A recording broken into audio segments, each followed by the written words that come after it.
চোখে মুখে প্রচণ্ড হতাশা, রাতে ঘুম হয় না, দম বন্ধ হয়ে আসে, শারীরিক অসুস্থতা। সব মিলিয়ে সত্যিই ভালো নেই।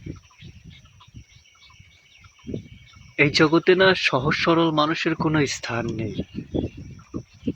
তারা সব জায়গায় ঠকে যায়।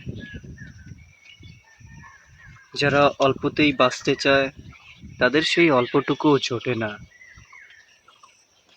যেন মাছ সাগরে ফেলে দিয়েছে, আমাকে সাত চেয়ে উপরে উঠে আসতে হবে। কিন্তু এমন এক সাগর যেখানে কোনো কূল কিনারা নেই। মাঝপথে পড়াশোনা ছেড়ে দেওয়া, যেন জীবনের কোনো গন্তব্যই নেই। প্রচণ্ড হতাশা, তীব্র খারাপ লাগা। কেন এই জীবন, কেন? উফ,